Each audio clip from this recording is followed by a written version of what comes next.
I stood at the polished counter of Sterling Jewelers, the receipt pressed so hard in my fist it was becoming a crumpled ball. A little chime played as the door opened, but I didn't turn. I didn't have to. The air filled with the familiar heavy scent of old wood and wealth. Mr. Sterling, the owner, cleared his throat behind me. He didn't have to say a word. I knew what he was thinking, what he was about to say. He'd seen 1,000 love stories begin and end in this little shop on Main Street, and I was clearly about to be a cautionary tale. He finally spoke, his voice a quiet rumble. "Miss, are you sure about this?" The weight of his question felt heavier than the little black box I'd just returned to him, the one that used to hold so much promise. My throat was dry, the words stuck behind a lump that felt the size of a rock. I could see my phone screen from the corner of my eye. A text from my sister Trina flashed across the lock screen. "Call me back, now." It was followed immediately by another, this one from Jackson. My whole body went cold. I'd been running on pure instinct, pure adrenaline, but his name on the screen stopped me dead. I knew what it would say before I even opened it. The words felt like they were tattooed on my brain. The little black box in my hand suddenly felt impossibly heavy. My knuckles were white, and my heart hammered against my ribs, a trapped bird desperate to get out. It felt like the world was spinning around me and I was standing on the outside looking in. I took a deep, shaky breath, the kind that feels like it's going to shatter your lungs. He knew exactly what he was doing, and I was about to do the same. I closed my eyes and whispered, "Yes, I'm sure." It all felt so simple just 3 weeks ago. Jackson and I were sprawled on his living room floor, tangled up in a cheap fleece blanket, sorting through old family photos. My mom, Maribel, had given me a box of them to scan and digitize for the holidays, a last-ditch effort to distract me from the growing financial pressure at home. Every picture was a little wound. There was my dad, healthy and smiling, before the accident. There was my sister Trina, with her arm wrapped around me. A moment of sibling love before the endless arguments about money began. The financial strain was a dull ache in my teeth, a constant low-grade thrum beneath every conversation. It was the reason I was always checking my bank account, why I'd stopped going out with friends, why my parents were considering selling my dad's old truck to pay off the medical bills. I had my own savings, a small nest egg I'd been building for years, earmarked for a down payment on a house. Our house.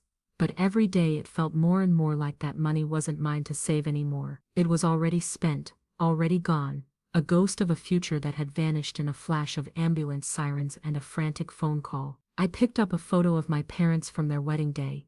My mom, Maribel, a vision of youthful joy, my dad's hand resting protectively on her waist.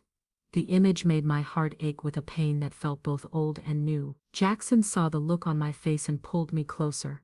He didn't have to ask what was wrong. He always knew. I laid my head on his chest, the familiar rhythm of his heartbeat a temporary balm. "I don't know what to do, Jackson," I whispered, the words catching in my throat. "The bills, they just keep coming. It feels like we're drowning." He held me for a long time without saying anything. Then he reached into his jeans pocket and pulled out a small velvet box. My breath hitched. I hadn't known he had it. I'd never seen him so nervous. He didn't get down on one knee. He just held the box in his hand and said, "I know you've been saving for us, for a house. But I don't need that money. I have a way. Let me help you and your family. Let me make this right." The hope that flooded my chest was so intense, it almost felt like a physical pain. It was a lifeline in a storm. He was offering to fix everything, to give me the future I wanted and save the family I loved. The ring was beautiful, a simple gold band with a single elegant diamond. It was exactly what I would have picked out for myself, and I could feel the tears welling up in my eyes. He'd done it. He was going to save us. He was going to save me. "Say yes," he whispered, his eyes full of earnest love. And I did. I said yes. He promised he would buy the ring and we could still put my savings toward a down payment. He made a vow to help my family, to absorb the financial burden they were facing, and in that moment I felt like the luckiest woman alive. It was the last time I would feel that way for a long time. Later that night, as I was getting ready for bed, I heard him on the phone in the other room. His voice was low and his tone was agitated. I couldn't make out all the words, but I heard him say, "No, it's not a lot of money. It's an investment, just an unexpected Christmas cost. I'll have it handled by the end of the month." He ended the call and my mind started racing. I knew he was buying the ring for me. But the money, the unexpected cost, the urgency in his voice, it all felt off. I couldn't shake the feeling that something was wrong. I was afraid to ask, afraid of the answer, and a cold wave of dread washed over me as I heard the click of the phone. The next few weeks were a confusing blur of hope and betrayal. Jackson became more and more distant. He was always on his phone, his body language closed off, and he would end a conversation the moment I walked into the room.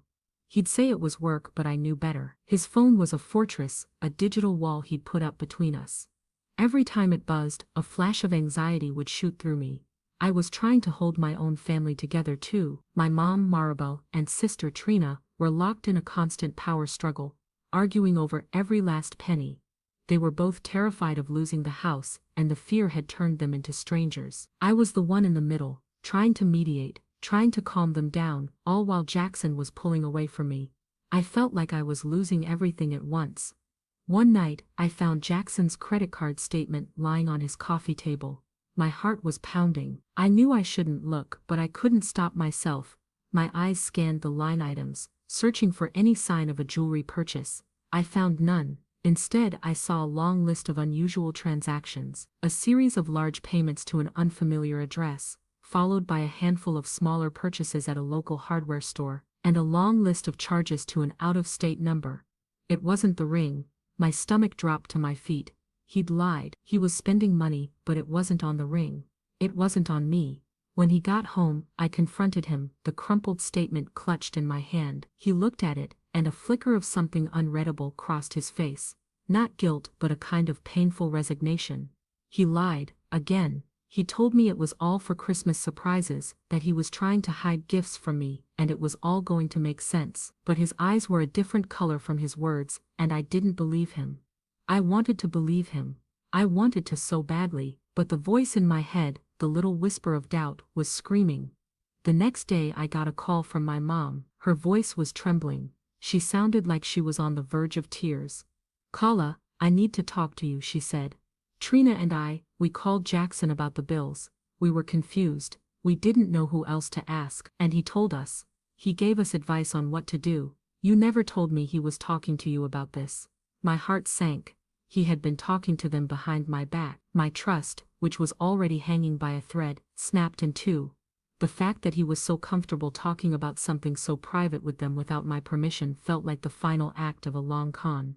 It wasn't just a lie, it was a betrayal. It was him inserting himself into my family's trauma without my knowledge. I called him, my voice shaking with a rage I didn't know I had. "How could you do that, Jackson? How could you talk to my mom and sister behind my back? Why would you do that?" He tried to explain, his voice full of a desperate, panicked energy. "I was just trying to help, Kala.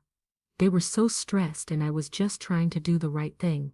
But I didn't want to hear it. I wanted to believe it, but my mind was too far gone. I told him he had betrayed me, that he had no right to go behind my back and talk to my family about our private business.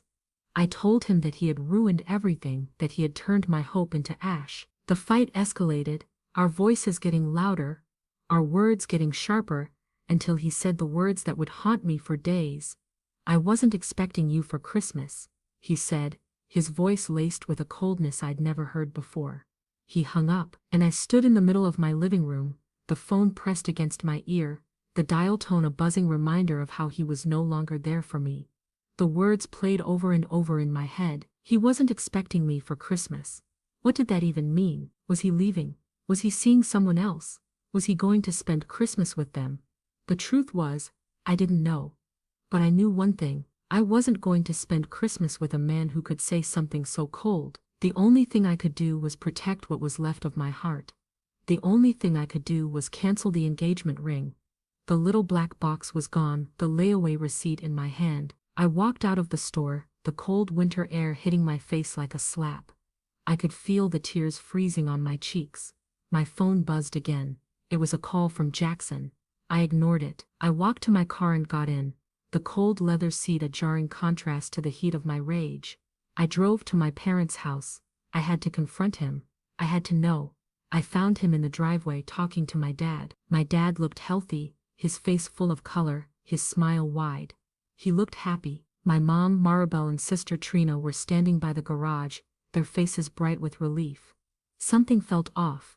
I stopped the car and got out. Jackson turned, and his face was etched with a mixture of relief and regret. "Kala," he said, his voice soft. "Thank God you're here." I ignored him and looked at my family. "What's going on?" I asked, my voice cracking. "Mom, why did you call me and say he was betraying me?" Maribel's smile faded. "He wasn't, honey. We were just so excited we couldn't keep it from you." Trina nodded, her eyes wide. "He wanted it to be a surprise." I looked from one of them to the other, my mind trying to piece together the fragments of this broken story. Jackson stepped forward, his eyes locked on mine.